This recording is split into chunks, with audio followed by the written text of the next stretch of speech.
Hello and welcome to our webinar, Introducing Penguin's New Kids on the Block. I'm Maggie Reagan, Senior Editor, Books for Youth.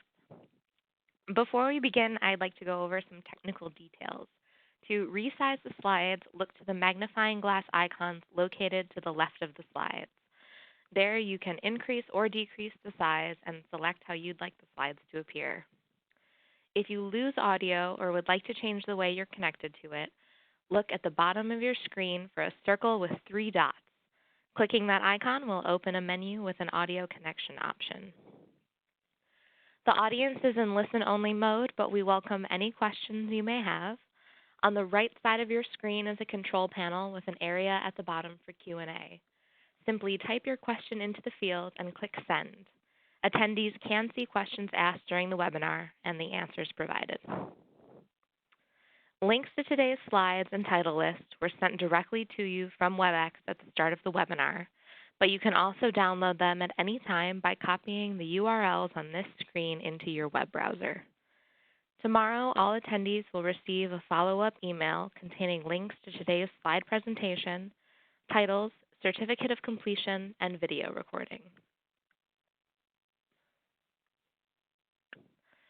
Today, we have the pleasure of hearing from JMM Nuanez, author of Birdy and Me, Jessica Kim, author of Stand Up, Yumi Chung, and Sarah Capet, author of Get a Grip, Vivy Cohen.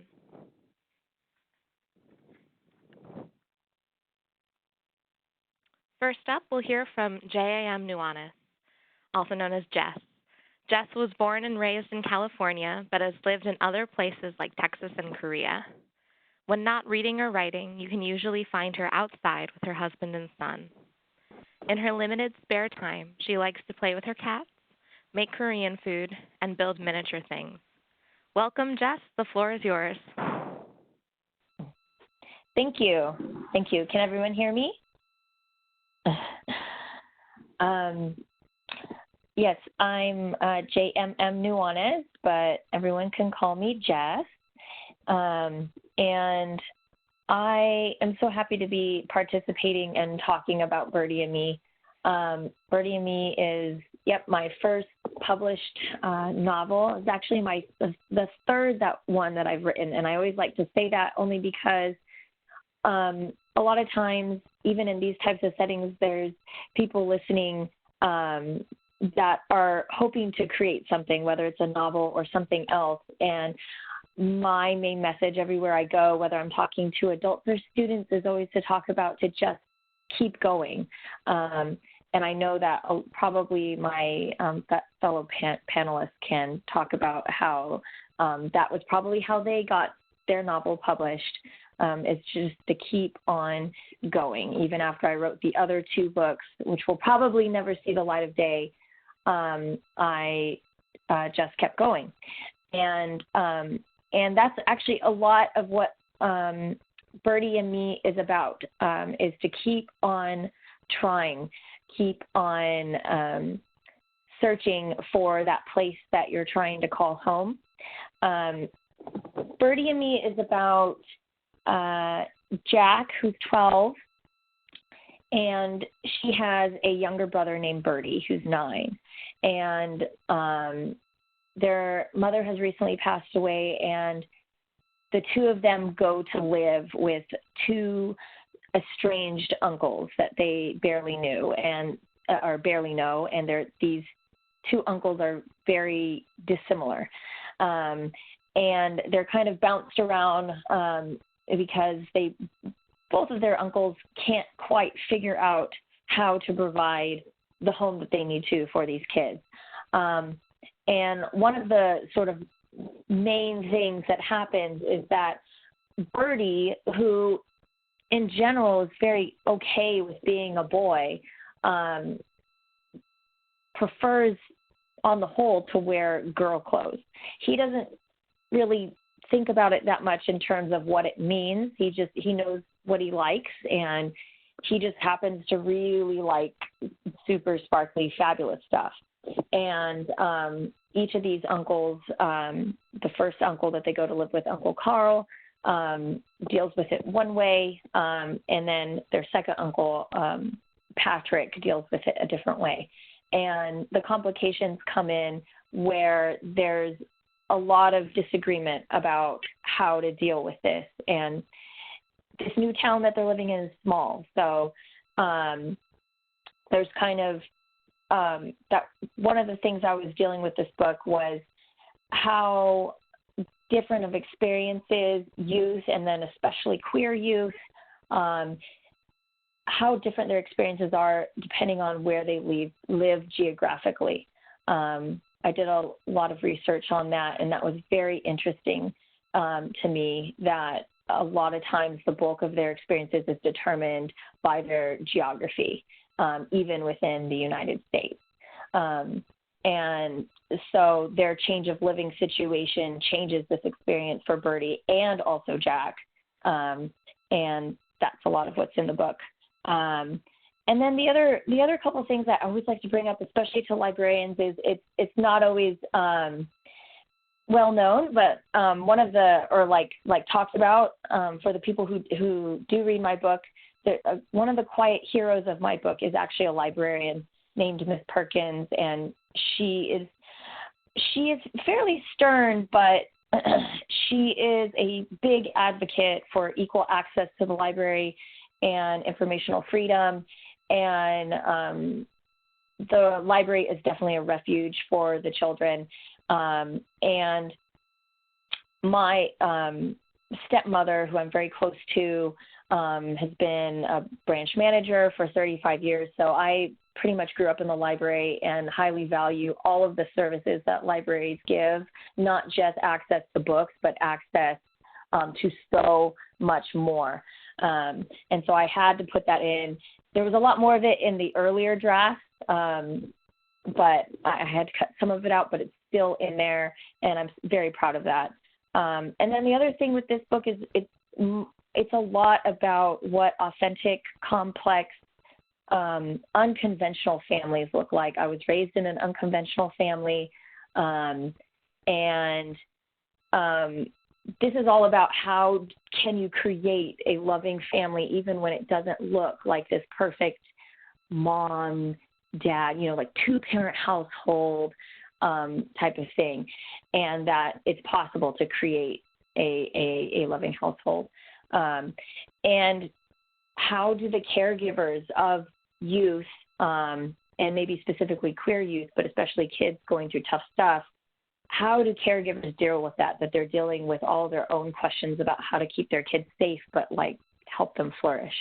So I tried to cram all of this into the book, and also make it really readable and make the characters super real, and really not sugarcoat things for kids. And I just love my characters. So I started writing this book actually in 2013. And so it's been and really finished the bulk of it in 2013. And I sold the manuscript in 2015. And so it's been a really interesting thing to watch the evolution of this over 7 years. And now I'm happy it's out in the world and sending it all to you. And I hope you enjoy Birdy and Me. I think that's it. Thanks so much, Jess. Next up, we'll hear from Jessica Kim. Jessica writes about Asian American girls finding their way in the world. Before she was an author, Jessica studied education at UC Berkeley and spent 10 years teaching 3rd, 4th, and 5th grades in public schools.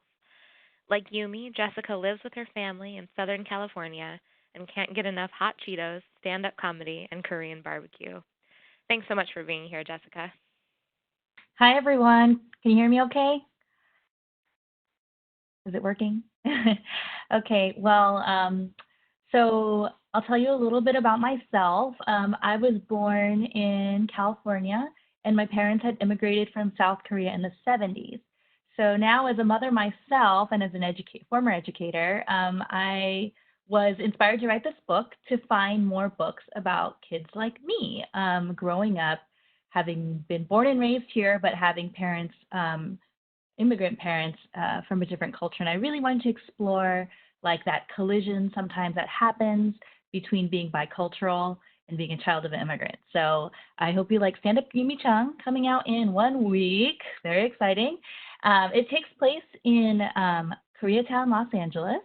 And I chose that. It kind of is like a setting as a character because I chose Koreatown, where I used to live, as a very vibrant place that's kind of undergoing a lot of change through gentrification and different forces at work where the population is really changing. And I really wanted to set this story in a time so to bring about that dramatic conflict between Yumi and her parents.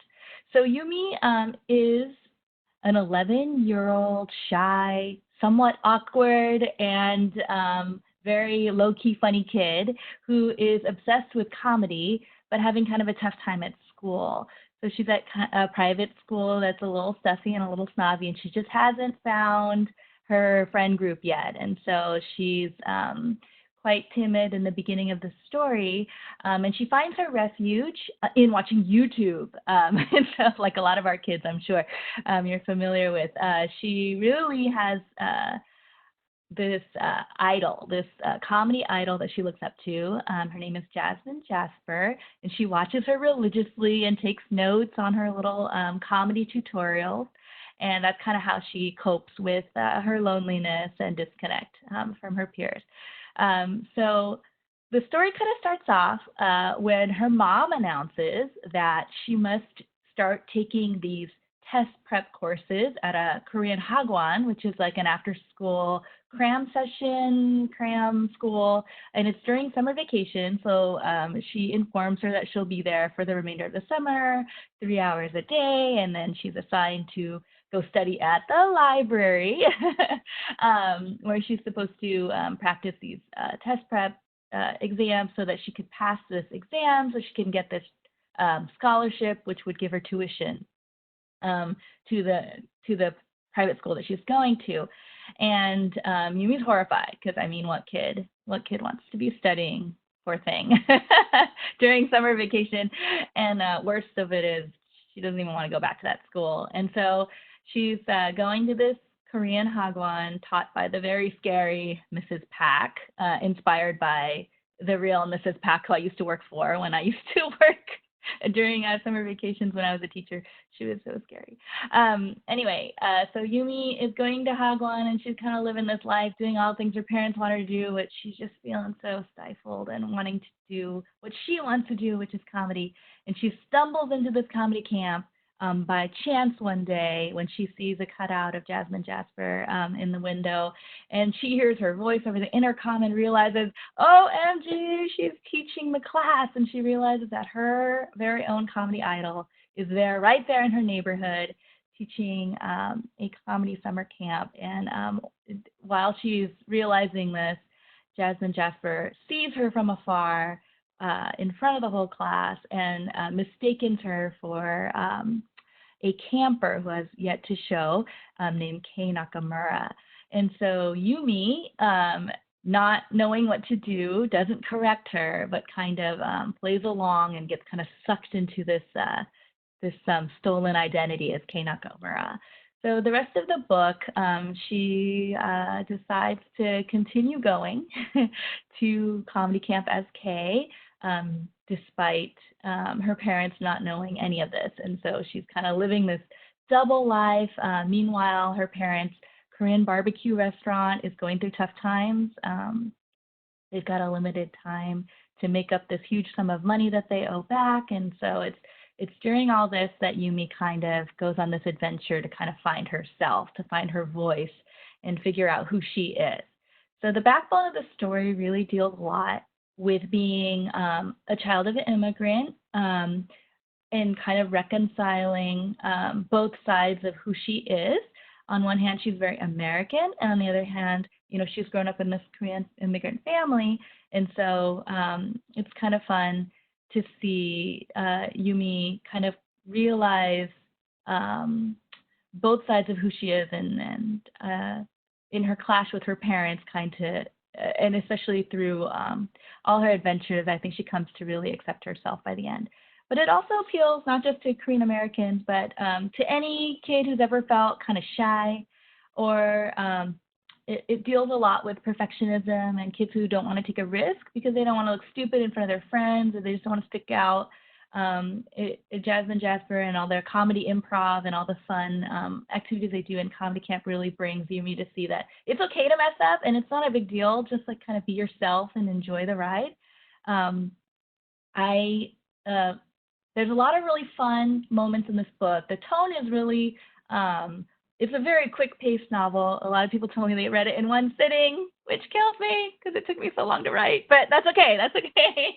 I love that people are so invested in Yumi's adventure, but it's a very quick-paced novel. It's got a lot of really beautiful illustrations throughout, and it has excerpts of her comedy notebook, and so it does really work well with your reluctant readers also because the text is broken up in such a fun way with emojis and text message and different kinds of text to kind of break up the story. But it's a humorous book, it's a heartfelt book, but probably the thing that makes me most proud is when people tell me that I made them cry. Yay! Because it's a funny book, but it is also a family story, and it deals a lot with families going through difficult times. And as Yumi kind of, even though she's kind of swept in her adventure at comedy camp, it really, especially towards the middle and end, it really goes there with that whole story of Yumi and her family. And I don't want to spoil it, but there are some moments there where I think Yumi comes to see that while her parents are not like the parents she sees on TV, like they don't hug or kiss. Oh no, 1 minute left. Okay, sorry. They don't hug or kiss or do all the things that they see other kids' parents doing. I think she recognizes that they love and support her in their own way. So. Sorry that it was a little untidy at the end, but I hope you like Stand Up Yumi Chung, and that's about it. Thanks so much, Jessica. Our final presenter will be Sarah Capet. Sarah lives in Santa Barbara, California, with her husband and their goofy orange cat. She earned a PhD in history from the University of California, Los Angeles, and she's always happy to talk about the history of women, medicine, and any other history geek topics. She has a long-standing involvement in the disability rights and neurodiversity movements and serves as chairperson of the Association for Autistic Community. Get a Grip, Vivy Cohen is her first novel. Take it away, Sarah. Hi, thank you so much for giving me the opportunity to talk about Get a Grip, Vivy Cohen. This book is a novel and letters about an autistic girl who pursues her dream to be a knuckleball pitcher, and is very much the book of my heart.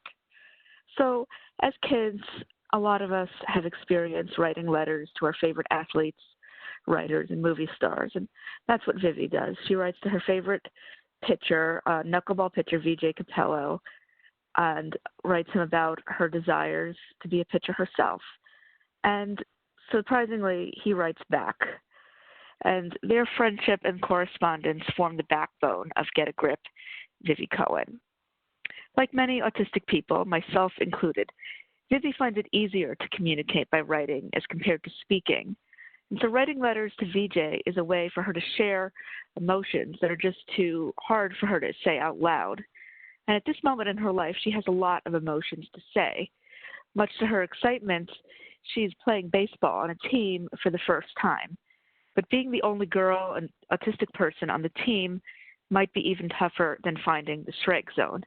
And at the same time, she's experiencing some troubles in her family that her mother kind of tends to be pretty overprotective and outright objects to her playing baseball. And when an accident happens on the field, she has to struggle to play at all. And her dad, who she's also close to, isn't really standing up for her in the way she wants to. And her older brother is pulling away for reasons that she doesn't understand. And so in the middle of all of this, she has to figure out baseball and her family so that she can pursue her dreams. Get a Grip, Vivy Cohen is my love letter to baseball, and especially to the knuckleball, which is the game's quirkiest pitch. The A knuckleball, if you don't know, is a physics-defying pitch, which some people say that it takes 10 minutes to learn and a lifetime to truly master. And to me, that's an apt encapsulation of the challenges we all face when growing up, that it really does take a lifetime to truly figure all of it out. Vivy's only 11, and so she's sort of at the, like all middle grade characters, at the precipice of wanting to be independent, but not quite knowing how to do so, especially because of her disability. Her parents are not sure that she can be as independent as she wants to be. So as I first began to write, I thought about what kind of a girl who would spend years trying to master a near impossible pitch. I knew this girl would be completely dedicated to her craft, willing to put hours of her life into mastering a pitch when she doesn't even have any guarantee that she'd ever get to play in the big game. I figured that she would be more than a little stubborn and tough enough to endure scorn from boys who don't want a girl on the pitcher's mound. And Vivy is that kind of girl. My book is also a tribute to feminism and the neurodiversity movement. And if you didn't know, the basic idea of neurodiversity is that autistic people and others with neurological disabilities and differences are not inherently defective. Rather, autistic people like Vivy should be embraced for who they are and given the accommodations and tools they need to succeed in the world. Vivy's story is about one girl's experiences as an autistic person. But it's really also a story about family, about teamwork, and self-discovery. And if readers take one thing away from her story, I hope it's that autistic experiences are ultimately human experiences. So I wanted to say a little bit about autistic representation. I wrote this book in large part because I was disappointed with the state of autistic representation in literature.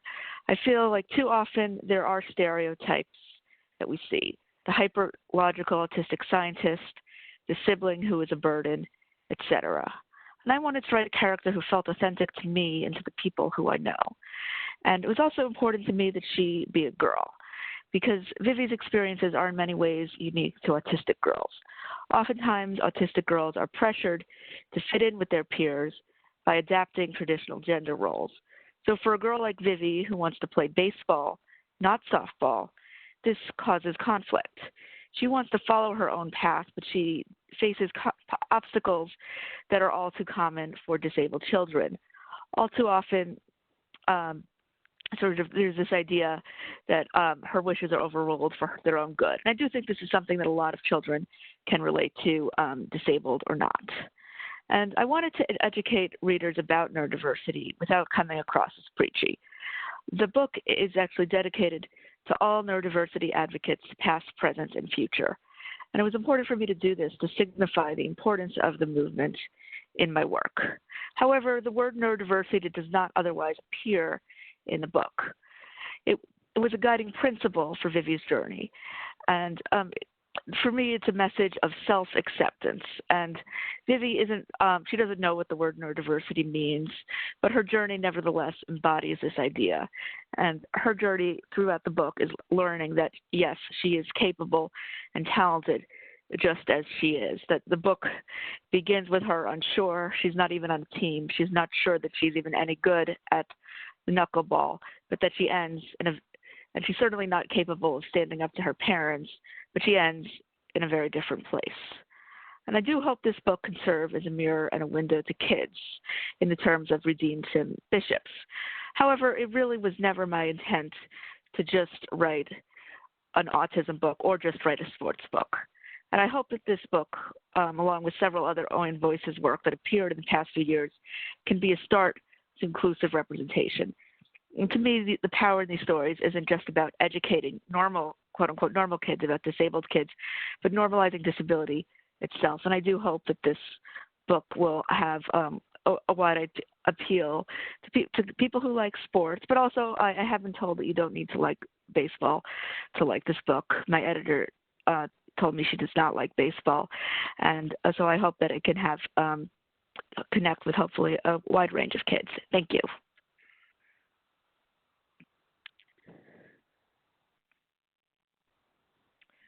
Thank you so much, Sarah, and thank you all three of you. We're going to move on to the Q&A portion of our presentation now. So I have a few questions for all three of you, but we also welcome questions from all of our listeners. So just as a reminder, we do have a Q&A box on the right side of your screen. So feel free to submit any questions that you have for our participants, and we will answer those when we're done with our portion of it. You can ask any questions for all three of our panelists, any of our individual panelists, and we will get to those in a few minutes. So I'm going to kick us off with a question for the group.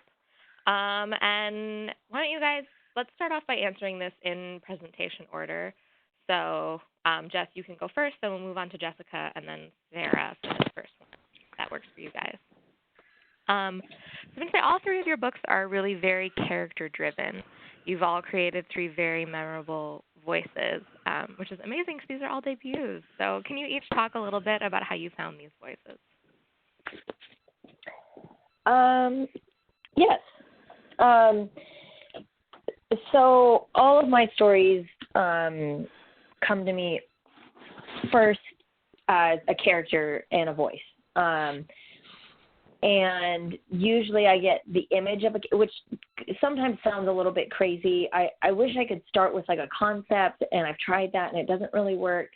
And so the way Birdy and Me came about is very similar to every other story I've written, which is I usually just get an image of a character. I assume that this image it appears to me just sort of inspired by either reading I've been doing or movies or video games or conversations with family and friends.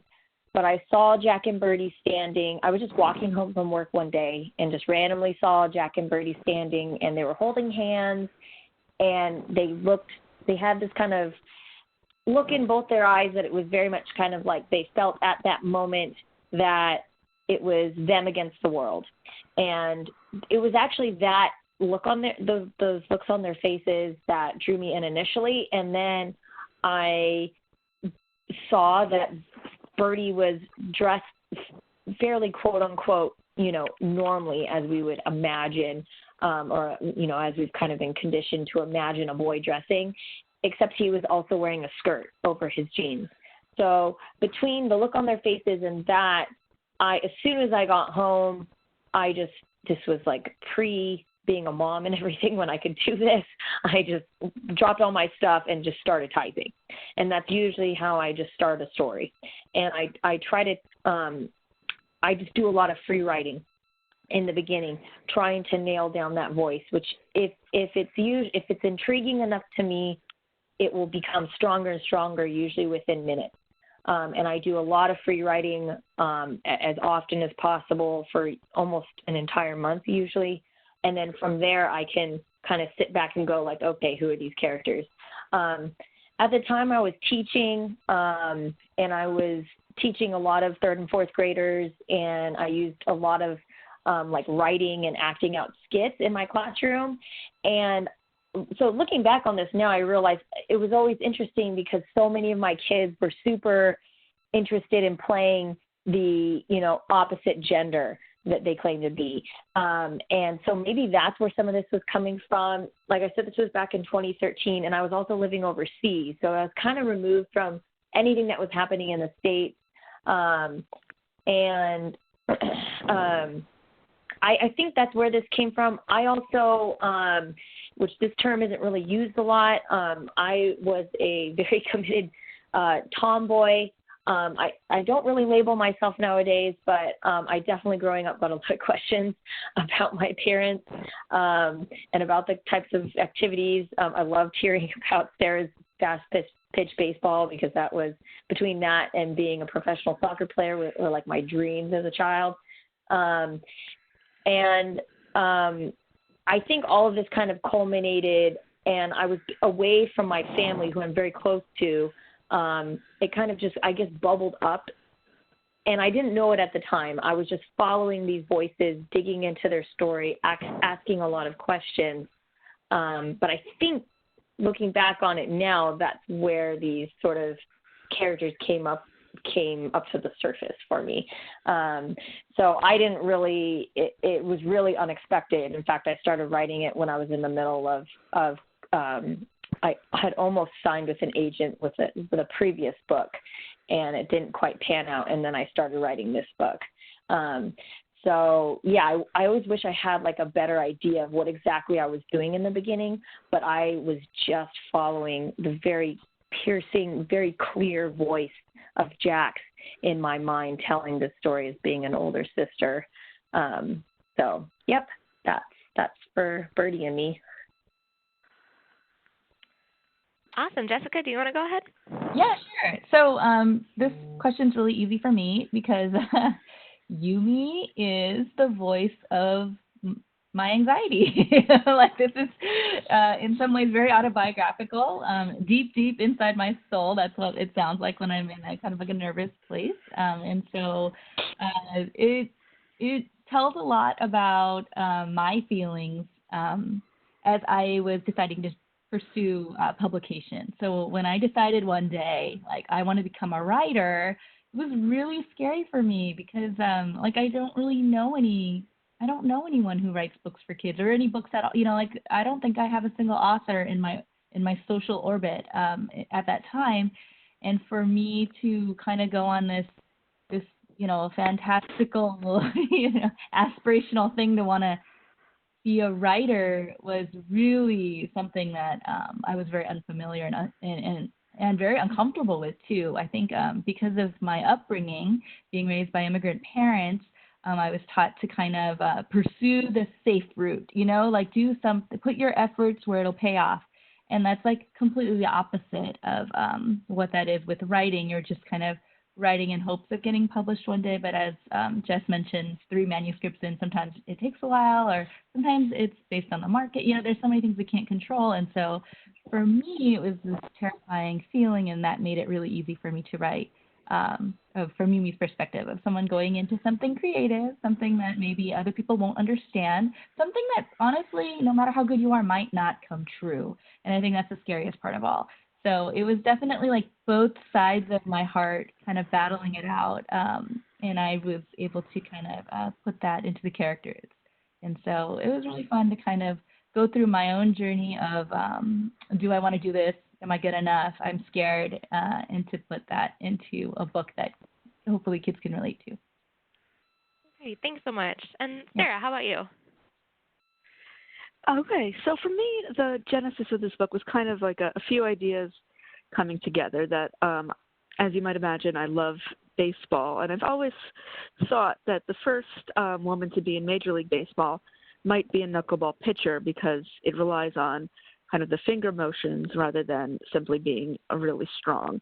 And I also wanted to write an artistic hero, and so these ideas sort of came together into the idea of a girl who was going to be a knuckleball pitcher. And then early on, I don't know exactly how, but I decided it would be kind of a Dear Mr. Henshaw type thing of the girl writing to a celebrity. And from there, it was actually kind of pretty easy to come up with her voice because there had to be a kind of earnestness to this girl that a lot of people ask me, are you like Vivy? And I say, no, she's nicer. And it really is true because she has this kind of, I think when I was 11 or 12, if you tell me, like, write a letter to a celebrity, I'd be like, oh, they're never going to respond. I would respond cynically, I think. And she, like, honestly believes in some way that this guy is going to read her letters. And there's just an earnestness about her that I think is really lovely and genuine. And she's also kind of a hard worker and has big dreams. And so all of that was sort of determined by kind of the premise I'd set up. And so from there, it was actually pretty easy to write her voice. And so I think in some ways it's sort of like she's embodies, I think, some of the better qualities that I would like to embody, but she's not quite my voice. In fact, my voice is VJ, the adult character pitcher who's kind of has a dry sense of humor and is, I guess, closer to myself. I see him as being around my age, kind of early 30s. And so in some ways like that, he was what I more directly channeled, like the voice that I would write in when I'm writing as myself, whereas her voice was something distinct to the circumstances that I set up for her. That's really interesting. Thanks so much. So I did actually want to talk about the parents and the caretakers, and I actually kind of am thinking of VJ and the caretaker role for you specifically, Sarah, but in all three of these books. So I did realize while I was reading them that all of the parents and caretakers love their kids, but they want them to blend in or to fit a certain norm. And it is great to see these parent-child relationships, which are often rocky, so well represented in middle grade. And I would love for each of you to talk about the process of developing these relationships in your books. Jessica, why don't we start with you for this one? Oh, great. Can you hear me? Okay. I'm so glad you asked this question because I got carried away earlier and I kind of had started talking about this, but I ran out of time. So yes, I'm so excited because I love this. I love the relationship of Yumi and her parents, and especially because I have a 10-year-old daughter, so I can easily be like both characters or, you know, anyway. So as I started to say, like in the beginning, Yumi's parents, especially the mom, can come off a little tiger momish, and you know, like you think you kind of know her, and I think especially because of the way Western media portrays Asian women, she has like a coldness, and she's, you know, very driven to have Yumi succeed academically, and Yumi doesn't quite understand that in the beginning. I think at times she probably felt how I felt when I was younger, like, why can't my mom just be normal? Like, why can't she be like the other American moms, you know? And it's this frustration that you don't fit in. And, you know, when you're 11 years old, all you want to do is fit in. But I think as Yumi goes on this journey and she gets in deep, deep trouble of having stolen someone's identity and lied to her parents for so long, at the other end of it, though, I think Yumi comes through and sees that love, her parents' love, while it doesn't look like how it does on TV, it is also love, and it's no less or no more. It's just a different language of love, and I think Mrs. Chung, you kind of fall to root for her. Like over the course of the book, you see how she's so invested in her Yumi's success, and how she's really doing it from like a mother's heart, and how she stays up late with her. She cuts her fruit, and she knows what she's studying, and she's really on top of things. And I think you can see that in her relationship with her mom and with her dad also. And I think it's a really great way to show kind of the universality of love. And I think even if you don't come from two cultures, it works for any child, because I'm sure every child at the age of 11 has felt like, get off my back, Mom. You know, you're so annoying. You don't understand me. You don't know me. And those are all very normal feelings. And when you're going through this transition in your life, kind of coming out of your family and into the world in middle school. So that was a really cool part to write, because in some ways I'm still the child, and now I'm a mom. And so I really love to have them understand each other. Yeah, it'd be cool if other kids could relate to it.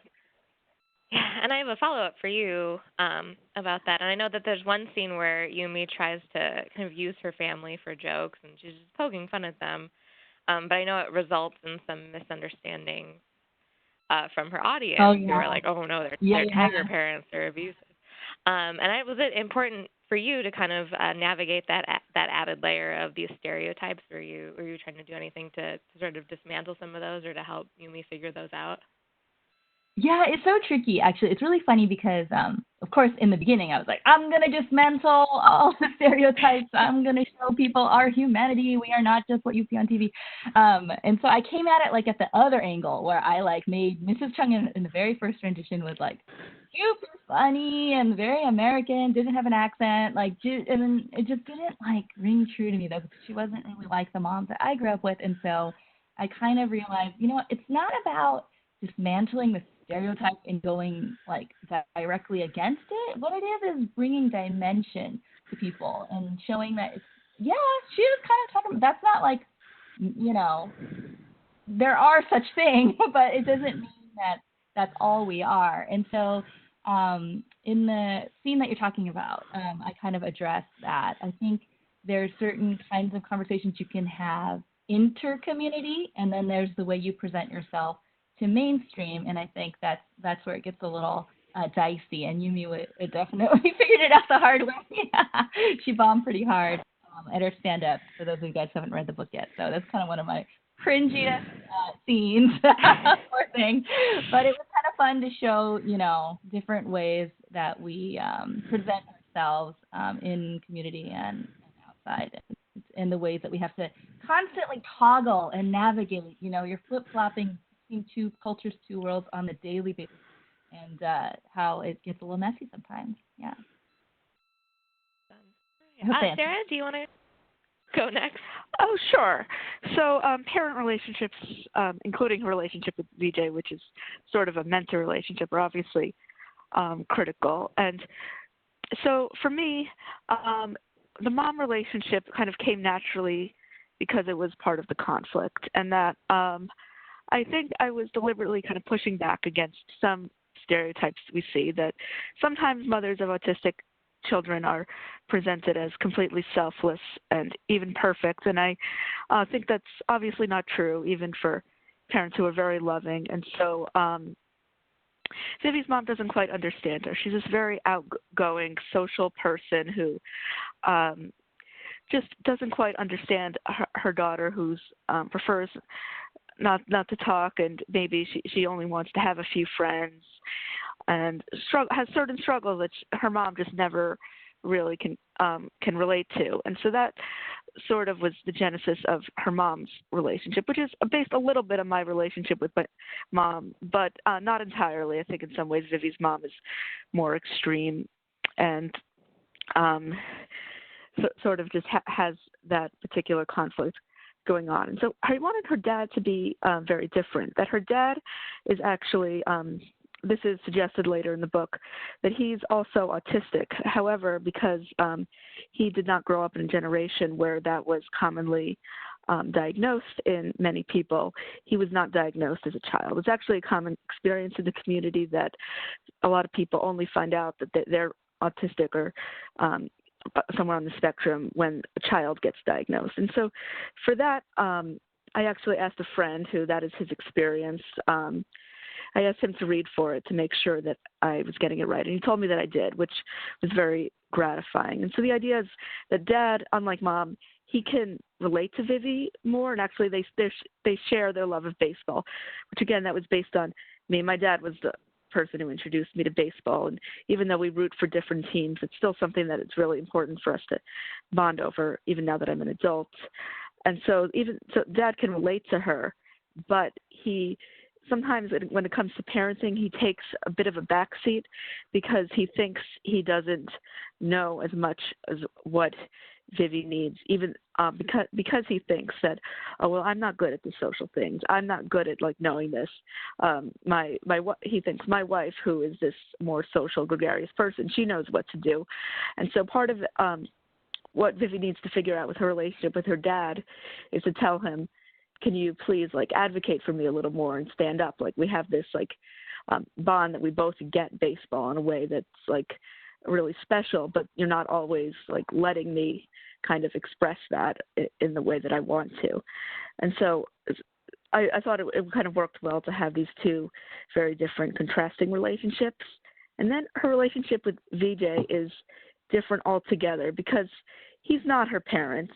She did meet him when she was young, but they have more of a mentorship relationship. And I think because he's not her parent, he doesn't have the emotional investment that he wants her to succeed, but it's not the same intense worries that I think parents often have about their children. So they can have more of a kind of friendship in some ways.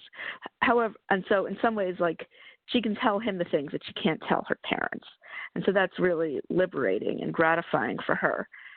However, nothing is easy in life. And so as their relationship develops, and he's going through his own problems, and so things with them kind of aren't always easy and simple either. And so I wanted to show her having a range of different adult relationships as she tries to figure out who she wants to be, because she idolizes VJ very much. She wants to be him.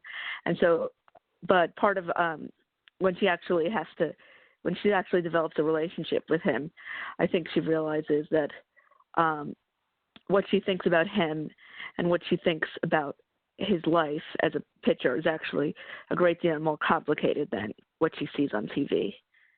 And so that's sort of what she has to learn. Great. And Jess, why don't you wrap us up here? And I think yours is actually especially interesting because Jack sometimes takes on the role of caretaker herself. Yeah, that was something I was going to mention. I'm the oldest of 5, and I definitely, my youngest sibling is 16 years younger than me. So I think was processing a lot of the responsibilities that older siblings have, and like how that fit in with like her being like the protagonist, but also sometimes the caretaker. And then obviously they have their 2 main caretakers are their 2 uncles, Uncle Carl and their Uncle Patrick, whom they just call Patrick. And so for the bulk of the story, they don't have a traditional parent, but they have sort of these people that are rotating around them. And I grew up with my parents, but not in a normal situation. And my parents are divorced and divorced again. And I kind of grew up with all of them, but rotating amongst them all, which is one of the reasons why I dedicate the book to my parents, all 4 of them. And then I was also raised a lot by my grandparents as well. And I think one of the things that I really tried to work on was this idea of a flawed family trying to navigate this very new situation while also showing that everyone is dealing with their own struggles and their own challenges. And it was important for me, like, to make this book accessible for kids, but especially during the revision process, I wanted to make it something where a child could read it with a caregiver of some sort or a guardian of some sort and be able to discuss it and have it be a small window into their caregiver's life, and for the book also to be sort of vice versa, for it to be the window into the child's life as well. And then sort of like on the side, or not on the side, but like hovering over all of this is their recently passed mother. And one of the big parts, which is mostly processed through each chapter, is divided up or is followed by one of Jack's. She sort of writes observations. It's more or less kind of like a diary, but she doesn't call it that because she doesn't really imagine herself like as a writer. She says she just writes what she sees, what she observes around her. But a lot of it is her processing her relationship that she had with her mom. And because even before the situation that she finds herself in, which is, between these 2 uncles, she also still did a lot of caretaking even when she was living with her mom. And she has this complex relationship with her mom where she loved her mom and her mom loved her so much, and everything was very, very magical and special. But her mom was also very flawed and inaccessible in a lot of ways. And that caused, a fair amount of responsibility and burden to go on to Jack. And this is like so common, and it's kind of like this line that this sector that we don't always see of kids who they're not in like necessarily like an abusive situation or anything like that, but we don't always see the amount of responsibility that is being sometimes shouldered by kids who are older siblings, and maybe, just sort of not even necessarily super quiet, but they don't come out and say like, this is too much for me. Like I never said that as a kid, and I don't feel like I was abused or anything like that, but definitely looking back, I see that sometimes there was maybe a lot of responsibility put on my shoulders, and what does that mean? And so it was definitely in my thoughts when I was revising and trying to refine, and it was really important for me to slip in little details to not always give answers, because I don't necessarily have lots of answers, but to show the authenticity of all of the caretakers, including Jack herself.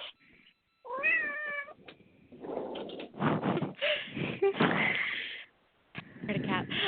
Thanks so much. Yeah, that was my cat. I just wanted to participate. So all three of these characters are, in one way or another, writers.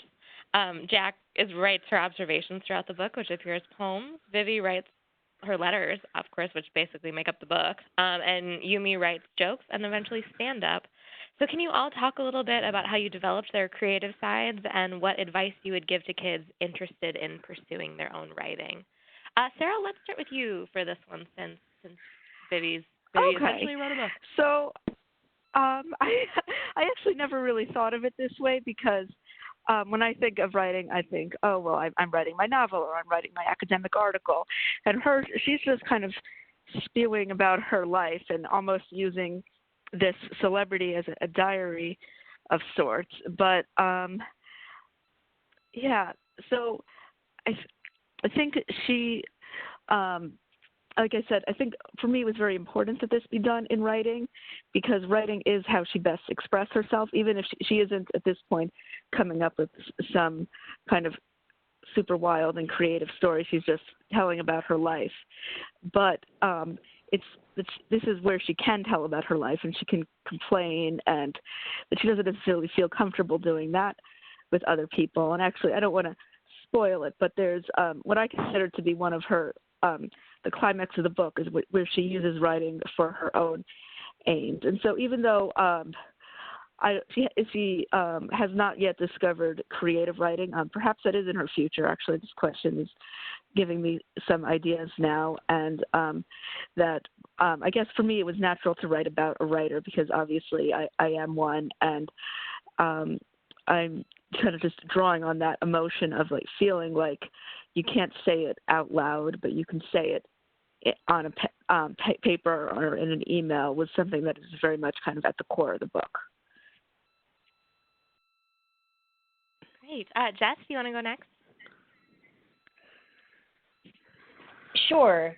Yeah, definitely. I think I love, like, when I talk about Birdy and Me, actually the bulk of what I talk about is how to get started, because mostly kids are often asking me about, like, how did you write a book? And it's mostly I say that there is no like magic pill or secret portal to the end. Like, you literally do kind of more or less what Jack does, which is she doesn't think too much. She just sits down and starts writing. And I know that won't necessarily work for everybody, but my advice is always to sit down and just do it, even if you're not totally sure how to do it, and not to think about like the perfection of it or whether or not you have the skills or the talent. And so my big thing is always like tenacity, and to keep going and not give up is in the end what is most important, and that the skills and the talent will like flesh themselves out later on as you are in the motion of actually doing the thing. Because a lot of kids, and I would venture probably a lot of adults, I feel like maybe I was there at the very beginning, was just kind of paralyzed with having to start and like the worry of it not coming out right on the first draft. And so, especially when I'm talking about, it's just like how many revisions it went through to get to the point, and to not aim for perfection in the beginning, because you are more or less, you're gonna cause yourself to fail before you've even started. And so I usually try to push what a couple of good writing professors pushed on me, which is they said you gotta, BIC, which is button chair.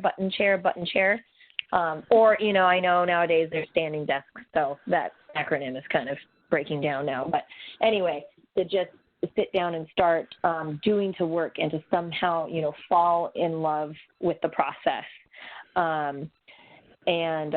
To not worry about being perfect in the beginning, because it's just not possible. Yep. Great. And then Jessica, you want to take it away? Oh, sure. Yeah. For Yumi, like the whole book is kind of centered around like the fear of failure and kind of like what Jess was talking about with perfectionism. So yeah, I thought the writing would be a really cool way to show that jokes don't just start out funny. Like no joke lands the first time, or maybe it does the first time, but not the next 24 times, And so Jasmine Jasper, the kind of mentor character in the book, she kind of teaches Yumi, hey, it's okay if it doesn't work out. You just fix it, And that's kind of how Yumi deals with her in real life problems. So I thought it tied in really nicely to show, like sometimes you just got to do it. Sometimes you got to try. And so that was kind of fun to do the little entries along with it. Great. Well, let's wrap things up with kind of a general question.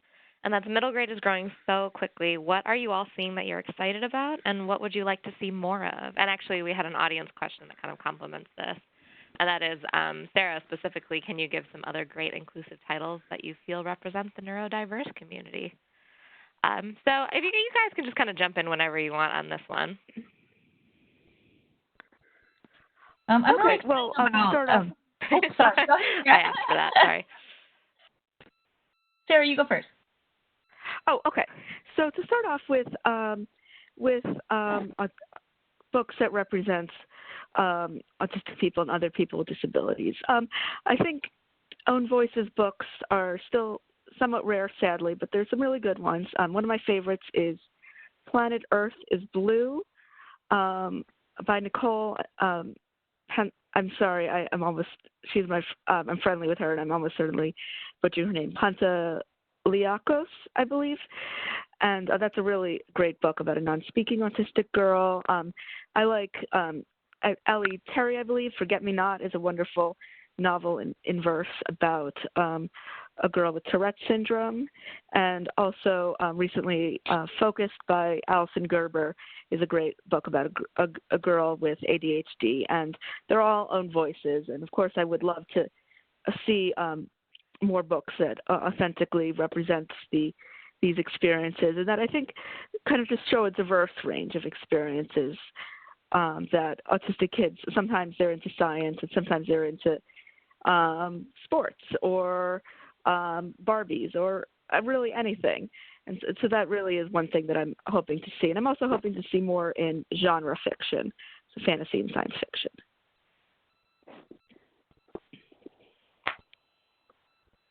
Sorry, I'm like gun shy now. I don't want to cut anyone off.